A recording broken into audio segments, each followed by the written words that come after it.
ಅಂತಹ ಸರ್ವ ಗುಣಗಳನ್ನು ಉಳ್ಳವನು ಅತ್ರಿ ಮಹರ್ಷಿಗಳ ಪರಮ ಶಿಷ್ಯ ನಿರ್ಣಯ.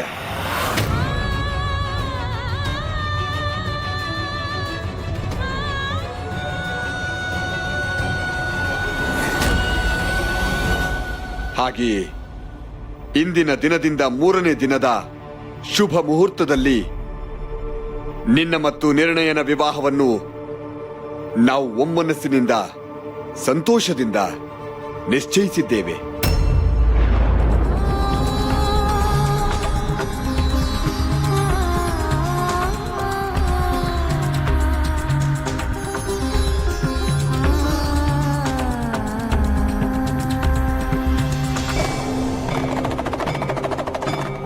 ನಾರಾಯಣ ನಾರಾಯಣ, ಇದೇನು ಮಹಾದೇವ, ಇದೇನಾಗುತ್ತಿದೆ? ನಾವೆಲ್ಲ ಯಾವುದಕ್ಕೆ ಭಯಪಟ್ಟಿದ್ದೇವೋ ಅದೇ ನಡೆಯುತ್ತಿದೆಯಲ್ಲ.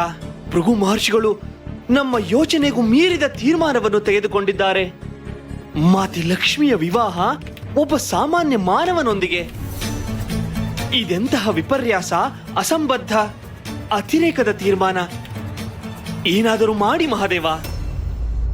ದೇವಋಷಿ ನಾರದ, ಈಗ ಏನೇ ಆಗುವುದಿದ್ದರೂ ಅದು ದೇವಿ ಮಹಾಲಕ್ಷ್ಮಿಯಿಂದಲೇ ಆಗಬೇಕು. ಅದಾಗುವುದು ನಿರ್ಮಲವಾದ ಪ್ರೀತಿಯಿಂದ. ಏಕೆಂದರೆ ಪ್ರೀತಿ ಎನ್ನುವುದು ಅಪಾರವಾದ ಶಕ್ತಿಯನ್ನು ನೀಡುತ್ತದೆ. ಪ್ರೀತಿಯಲ್ಲಿರುವ ಶಕ್ತಿಯ ವಿಚಾರವನ್ನು ದೇವಿ ಪಾರ್ವತಿ ನಿಯತಿ ರೂಪದಲ್ಲಿರುವ ದೇವಿ ಮಹಾಲಕ್ಷ್ಮಿಗೆ ಈಗಾಗಲೇ ಹೇಳಿದ್ದಾರೆ. ನಾವು ದೇವಿ ಮಹಾಲಕ್ಷ್ಮಿಗೆ ಹೀಗೇ ನಡೆದುಕೊಳ್ಳಿರಿ ಎಂದು ಆದೇಶಿಸಲು ಸಾಧ್ಯವಿಲ್ಲ. ದೇವಿ ಮಹಾಲಕ್ಷ್ಮಿ ತನ್ನ ಇಚ್ಛೆಯಂತೆ ತನ್ನ ಸ್ವರೂಪ ಶಕ್ತಿಗೆ ಅನುಗುಣವಾಗಿ ಮನೋಬಲವನ್ನು ಪ್ರದರ್ಶಿಸಬೇಕು. ದೇವಿ ನಿಯತಿಯ ರೂಪದಲ್ಲಿಯೂ ಕೂಡ. ಅದಕ್ಕಾಗಿ ನಾವು ನಿರೀಕ್ಷಿಸುತ್ತಾ ಕಾಯಬೇಕು ದೇವರ್ಷಿ.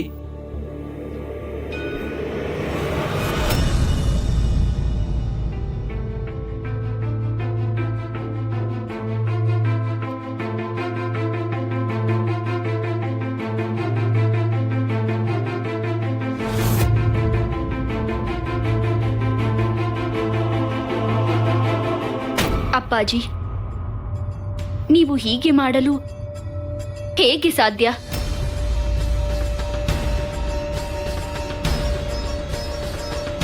ನನ್ನ ಭವಿಷ್ಯದ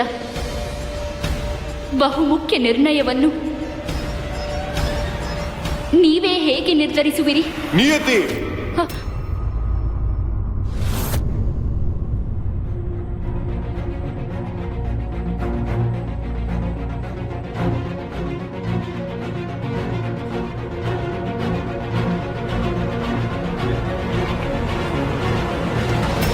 ಮೊದಲ ಬಾರಿಗೆ ನನ್ನ ಮಗಳು ನನ್ನ ಎದುರಿಗೇ ನಿಂತು ನನ್ನನ್ನೇ ಪ್ರಶ್ನೆ ಮಾಡುತ್ತಿದ್ದಾಳೆ. ಇರಲಿ, ಅವಳ ಪ್ರಶ್ನೆಗೆ ನಾನೇ ಉತ್ತರಿಸುತ್ತೇನೆ. ಮಗಳೇ, ನನಗೆ ನಿನ್ನ ಮೇಲೆ ಪ್ರೀತಿ, ವಾತ್ಸಲ್ಯ, ಜವಾಬ್ದಾರಿ ಎಲ್ಲವೂ ಇದೆ. ಅದು ನಿನ್ನ ಭವಿಷ್ಯವನ್ನು ಕುರಿತು ನಿರ್ಧಾರ ಮಾಡಲು ನನಗೆ ಹಕ್ಕನ್ನು ಕೊಟ್ಟಿದೆ. ನೀನು ನಿನ್ನ ತಾಯಿಯ ಗರ್ಭದಿಂದ ಜನಿಸಿರಬಹುದು, ಆದರೆ ನಿನ್ನಲ್ಲಿ ನನ್ನ ಅಂಶವೂ ಇದೆಯಲ್ಲವೇ?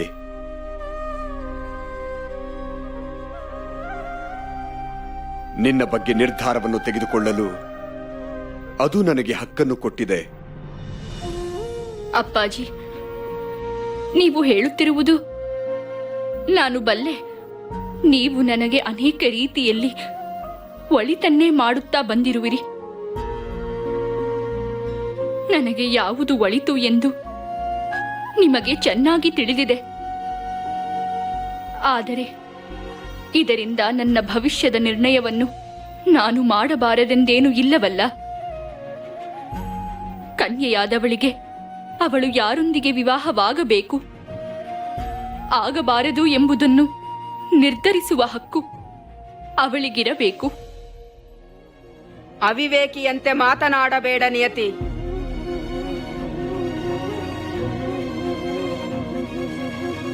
ಕ್ಷಮಿಸಿ ಮಾತೆ, ನಾನು ಪರಂಪರೆಯನ್ನು ತಪ್ಪು ಎನ್ನುತ್ತಿಲ್ಲ.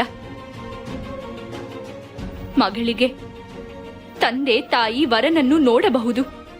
ಆದರೆ ಅದೇ ವರನನ್ನು ವಿವಾಹವಾಗಬೇಕೆ ಬೇಡವೇ ಎಂಬ ನಿರ್ಧಾರವನ್ನು ಆ ಕನ್ಯೆಯೇ ತೆಗೆದುಕೊಳ್ಳಬೇಕು. ಇದು ಅತಿಯಾಯಿತು.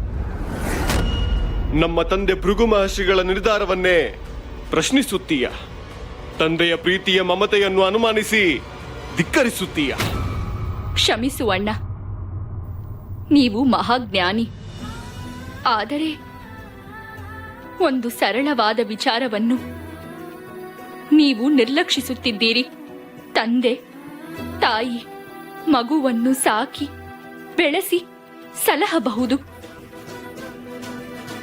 ಆದರೆ ಆ ಮಗು ದೊಡ್ಡದಾದ ಮೇಲೆ ತನ್ನ ಮುಂದಿನ ಭವಿಷ್ಯವನ್ನು, ಬಾಳ ಸಂಗಾತಿಯನ್ನು ಆಯ್ಕೆ ಮಾಡಿಕೊಳ್ಳುವ ತೀರ್ಮಾನ ಅದಕ್ಕೆ ಇರಬೇಕಾಗುತ್ತದೆ. ಮಗಳಾಗಿದ್ದರೂ ಅಷ್ಟೇ, ಮಗನಾಗಿದ್ದರೂ ಅಷ್ಟೇ.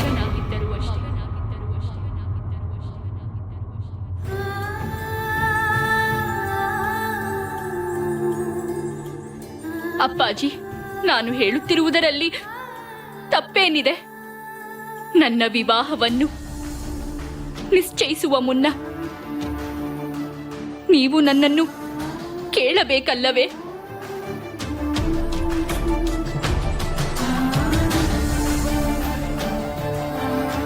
ದಯಮಾಡಿ ಕ್ಷಮಿಸಿ.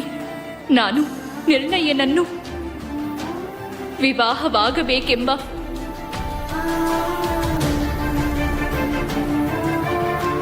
ನಿಮ್ಮ ನಿರ್ಧಾರವನ್ನು ನಾನು ಒಪ್ಪಲು ಸಾಧ್ಯವಿಲ್ಲ.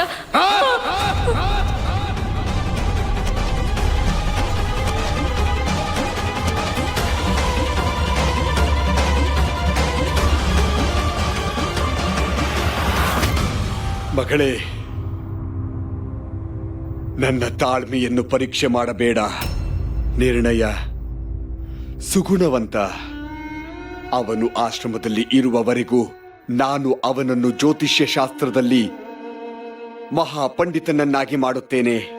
ನೀನು ಅವನನ್ನು ವಿವಾಹವಾಗುವುದರಿಂದ ನಿನ್ನ ಜೀವನ ಸುಖಕರವಾಗಿರುತ್ತದೆ.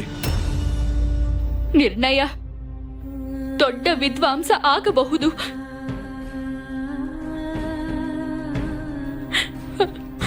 ಆದರೆ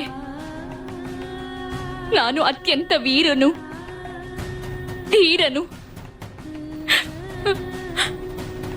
ಮಹಾಪರಾಕ್ರಮಶಾಲಿಯನ್ನು ವಿವಾಹವಾಗಬೇಕು ಎಂದಿದ್ದೇನೆ.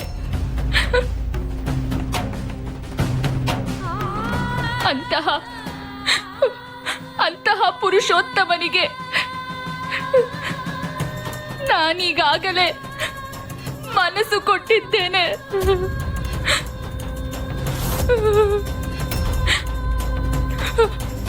ನಾನು ಅವರನ್ನೇ ವಿವಾಹವಾಗುತ್ತೇನೆ.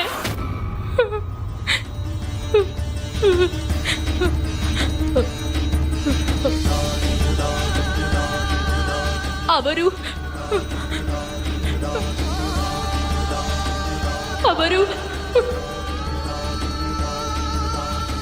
ವಿಷ್ಣು.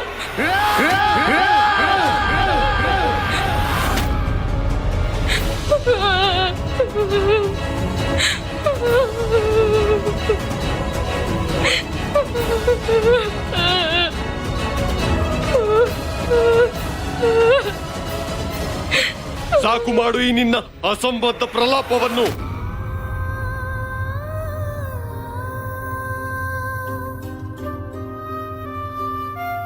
ಅಣ್ಣ, ನೀವು ಅವರನ್ನು ನೋಡಿದೆಯೇ ಅಸಂಬದ್ಧವಾಗಿ ನಾನು ಮಾತನಾಡುತ್ತಿದ್ದೇನೆ ಎಂದು ಹೇಗೆ ಹೇಳುವಿರಿ? ನಮ್ಮ ಪರಿವಾರ ವಿಷ್ಣು ಎನ್ನುವವರನ್ನು ಶತ್ರು ಎಂದೇ ತಿಳಿದಿದೆ. ಆದರೆ ನಾನು ನೋಡಿರುವ ವಿಷ್ಣು ಖಂಡಿತ ಹಾಗಿರಲು ಸಾಧ್ಯವಿಲ್ಲ. ಅವರು ಅತ್ಯಂತ ಕರುಣೆ ಉಳ್ಳವರು. ಅಂಥವರನ್ನು ನಿಂದಿಸಲು ಯಾರಿಂದಲೂ ಸಾಧ್ಯವಿಲ್ಲ. ನಿಜಕ್ಕೂ ಅವರು ಪುರುಷೋತ್ತಮ. ಅದಕ್ಕಾಗಿ ನಾನು ಅವರಿಗೆ ಮನಸ್ಸು ಕೊಟ್ಟಿದ್ದೇನೆ.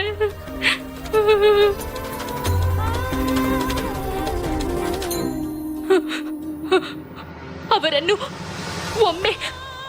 ಒಮ್ಮೆ ನೀವು ಭೇಟಿಯಾದರೆ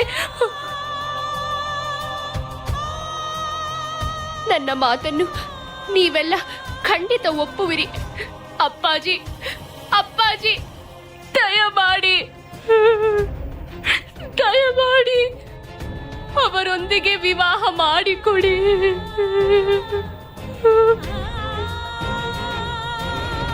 ನೀವು ನನ್ನ ಸಂತೋಷಕ್ಕೆ ಏನನ್ನು ಬೇಕಾದರೂ ಮಾಡುವಿರಿ ಎಂದು ನನಗೆ ತಿಳಿದಿದೆ. ಇದೊಂದೇ ಕೋರಿಕೆಯನ್ನು ಈಡೇರಿಸಿ ಅಪ್ಪಾಜಿ.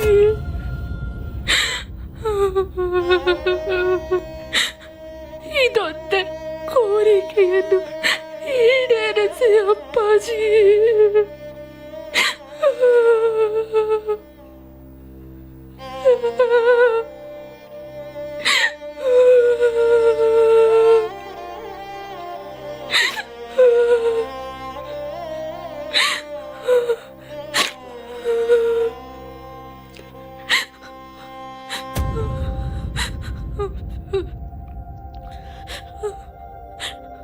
ಅವನನ್ನು ಸಂಧ್ಯಾ ಸಮಯಕ್ಕೆ ಸರಿಯಾಗಿ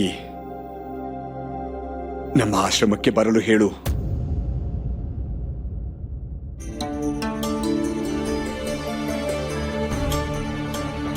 ಖಂಡಿತ ಹೇಳುತ್ತೇನೆ, ಖಂಡಿತ ಹೇಳುತ್ತೇನೆ. ನೀವೆಲ್ಲ ಅವನನ್ನು ನೋಡಿ ಖಂಡಿತ ಮೆಚ್ಚುತ್ತೀರಾ. ಅಪ್ಪಾಜಿ, ನಿಮ್ಮ ಈ ಅನುಗ್ರಹಕ್ಕೆ ನಾನು ಕೃತಜ್ಞಳಾಗಿದ್ದೇನೆ.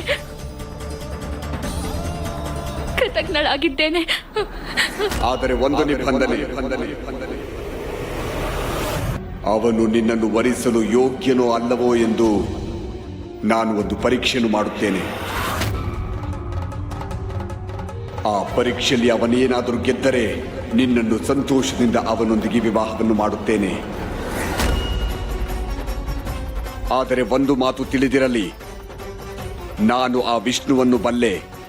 ನನ್ನನ್ನು ಭೇಟಿಯಾಗಲು ಅವನು ಬಾರದೇ ಇರಬಹುದು. ಇಲ್ಲ, ಅವರು ಖಂಡಿತ ಬಂದೇ ಬರುತ್ತಾರೆ. ಆಗಲಿ. ಹಾಗಾದರೆ ಅದು ನಿನ್ನ ಅದೃಷ್ಟವೆಂದು ನಾನು ಭಾವಿಸುತ್ತೇನೆ. ಹಾಗೊಂದು ವೇಳೆ ಅದು ಆಗದಿದ್ದರೆ ನಾನು ನೋಡಿದ ವರನೊಂದಿಗೆ ನೀನು ವಿವಾಹವಾಗಲು ಸಿದ್ಧಳಾಗಬೇಕು.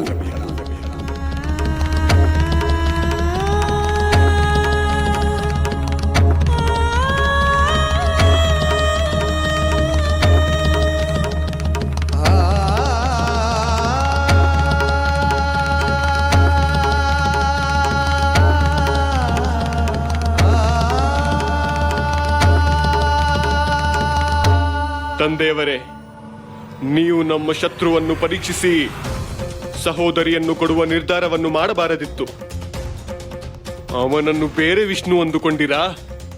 ಇದು ಹೀಗಾಗಲು ನಾನು ಬಿಡುವುದಿಲ್ಲ.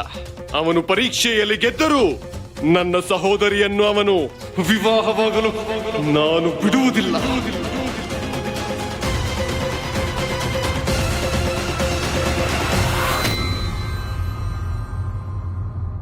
ಆ ವಿಷ್ಣು ಮಹಾಚತುರ. ಏನಾದರೂ ತಂತ್ರವನ್ನು ಮಾಡಿ ನಮ್ಮ ಮಗಳನ್ನು ಅಪಹರಿಸಿಕೊಂಡು ಹೋದರೆ ನಾವೇನು ಮಾಡುವುದು? ಚಿಂತಿಸಬೇಡ ಖ್ಯಾತಿ. ನಮ್ಮ ಮಗಳ ವಿಚಾರದಲ್ಲಿ ಯಾರು ತಂತ್ರವನ್ನು ಮಾಡಲು ಸಾಧ್ಯವಿಲ್ಲ. ನಾನು ಅಂದುಕೊಂಡಂತೆ ನನ್ನ ಮಗಳಿಗೆ ಪರಮ ಪುರುಷೋತ್ತಮನೊಂದಿಗೆ ವಿವಾಹ ಮಾಡುತ್ತೇನೆ. ಆಡಿದ ಮಾತು ತಪ್ಪುವವನಲ್ಲ ಈ ಭೃಗು.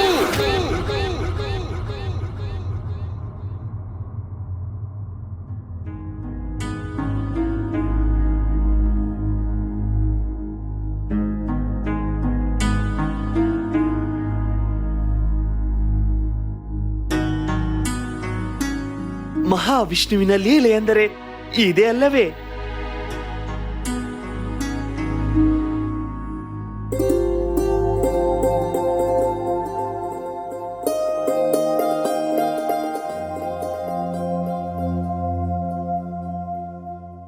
ತಮಗಾಗಿ ಏನು ಬೇಕಿಲ್ಲದಿದ್ದರೂ ತಾವೇ ಏನು ಬೇಕಾದರೂ ಸೃಷ್ಟಿಸಬಲ್ಲವರಾಗಿದ್ದರೂ ತಾವು ಅಪೇಕ್ಷಿಸಿದ್ದನ್ನು ಪಡೆಯಲು ಸಾಮಾನ್ಯರಿಗಿಂತ ಸಾಮಾನ್ಯನಾಗಿ ಕಷ್ಟಪಡುವುದನ್ನು ತೋರುವುದು ಕೂಡ ಜಗನ್ನಾಟಕ ಸೂತ್ರಧಾರಿಯ ವಿಡಂಬನೆ. ಅದನ್ನು ಕಂಡು ಲೋಕ ನಗುತ್ತದೆ, ಅಳುತ್ತದೆ, ತಿಳಿಯುತ್ತದೆ. ಅಲ್ಲವೇ ಮಹಾದೇವ? ಹೌದು ದೇವಋಷಿ. ಅದಕ್ಕಾಗಿಯೇ ಮಹಾವಿಷ್ಣು ಯುಗ ಯುಗಗಳಲ್ಲಿ ತ್ರಿಮೂರ್ತಿಗಳಲ್ಲಿ ಯಾರೂ ತಾಳದಷ್ಟು ಅವತಾರಗಳನ್ನು ತಾಳಬೇಕಾಗುತ್ತದೆ. ಅನೇಕ ಲೀಲೆಗಳನ್ನು ತೋರಬೇಕಾಗುತ್ತದೆ. ಕೆಲವೊಮ್ಮೆ ನಾವು ಹೀಗೆ ನೋಡುತ್ತಾ ಆನಂದಿಸುತ್ತೇವೆ, ಇನ್ನು ಕೆಲವೊಮ್ಮೆ ಭಾಗಿಗಳಾಗುತ್ತೇವೆ.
ನನ್ನ ದೇವಿ ಇಷ್ಟಪಡುವ ಹೂವು ನೀನು.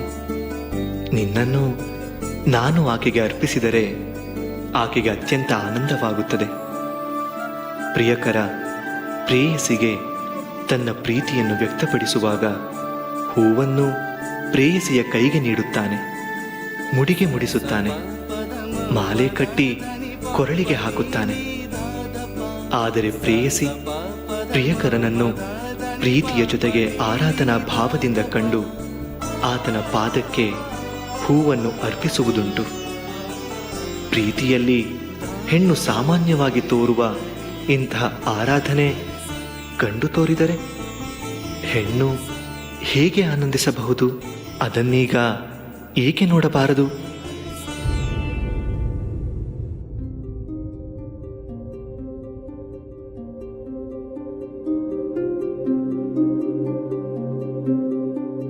ದೇವಿ, ಏಕೆ ಇಂದು ಎಂದೂ ನೋಡದಂತೆ ನೋಡುತ್ತಿರುವಿರಿ? ಇಂದು ಈ ಕುಟೀರ ಎಂದಿಗಿಂತ ಹೆಚ್ಚು ಸುಂದರವಾಗಿ ಶುಭ್ರವಾಗಿ ಕಾಣುತ್ತಿದೆ. ಪ್ರೀತಿ ಇದ್ದಲ್ಲಿ ಎಲ್ಲವೂ ನಿರ್ಮಲವಾಗಿ ಸೌಂದರ್ಯವಾಗಿಯೇ ಕಾಣುತ್ತದೆ ದೇವಿ. ನಿಜ. ಆದರೆ ಇದರ ಅನುಭವ ಕಣ್ಣಿಗೆ ಮಾತ್ರವಲ್ಲ, ಹೃದಯಕ್ಕೂ ಆಗುತ್ತಿದೆ. ಅದಕ್ಕೆ ಕಾರಣ ನಿಮ್ಮ ಹೃದಯದಲ್ಲಿ ತುಂಬಿರುವ ಪ್ರೀತಿ.